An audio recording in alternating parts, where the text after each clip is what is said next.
What? Do you believe in God? I believe in an energy form, but I'm not.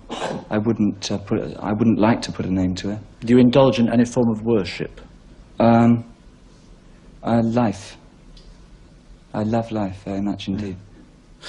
We're encouraged to negate every kind of disappointment in our lives. We're told that fear and pain and all those things are things that we can overcome or avoid, or kind of, you know, if we're in touch with this kind of spiritual life, we won't ever have those things in our lives. And of course, I think they're terribly important. I think the pain and the disappointments and all that are so much a foundation of making us stronger as people, that I think we have to embrace them as much as we embrace happiness or the need for happiness and all that. Yeah, when I'm writing, I really, it's a different part of me that I kind of reach into, you know, and a lot of it is inevitably about the construction of our lives and why we create values and what is morality, and are all these just kind of, are they self-structures that we create to give ourselves a reason for living? I mean, is the reality that there is no morality? I mean, which is kind of scary, because that means there's no reason for life, in which case, why do we bother? And, oh, no, I hate that. Oh, I don't want to go there. You know, but you do. You keep confronting that all the time. You studied to be a mime, I heard. I was about 7. Look, there you are. That's all you're getting out of me. Yeah. Oh, don't push me. What?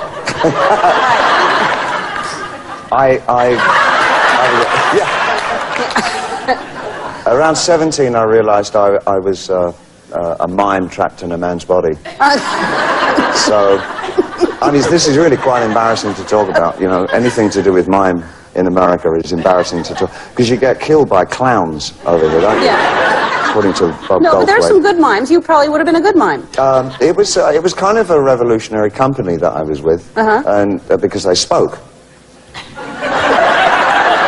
Well, that's not a mime. That's why they were revolutionary. Now wait, and also you studied to be a monk?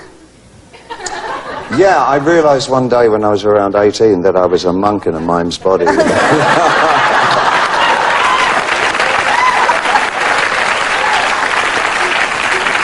I mean, there's never in between, at least.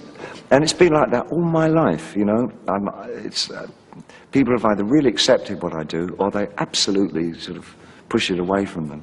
And I guess I've gotten used to that, and that's kind of, I guess that's what I am, you know. So about you saw a guy on CNN, a doctor was talking about the effect that cocaine had on the human brain.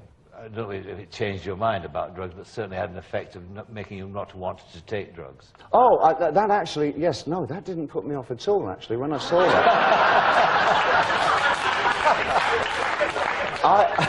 I saw that in, like, it was in the 70s, and I saw that, and I said, whoa, too cool. I mean, it was like, it was just showing a brain of cocaine users and all the holes that were in it. They're great, huge holes. I thought, yeah. That's me.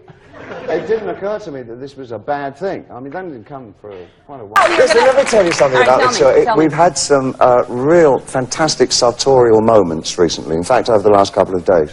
And we have a rabbit that follows us around on tour. It's a big pink bunny, and he's always at the front. And I thought it was just a real big bunny, you know, I thought, well, it's rock and roll, you know, it's just a 5'3" bunny thing. And then we got the plane out one night from one, and the bunny was on the plane. It's still in the costume. I kid you not. Always remember that the reason that you initially started working was that there was something inside yourself that you felt that if you could manifest it in some way, you would understand more about yourself and how you coexist with the rest of society. And I think it's terribly dangerous for an artist to fulfill other people's expectations. I think they generally produce their worst work when they do that. And the other thing I would say is that if you feel safe in the area that you're working in, you're not working in the right area. Always go a little further into the water than you feel you're capable of being in. Go a little bit out of your depth. And when you don't feel that your feet are quite touching the bottom, you're just about in the right place to do something exciting. Do you mind talking about your sexuality? Sorry, why? Because what was the deal there? You were gay for a while, and then you were not gay. I was just happy. But were you bisexual? Were you pansexual? Were you trisexual? I was incredibly promiscuous. I bet you were. And You must have had a great time.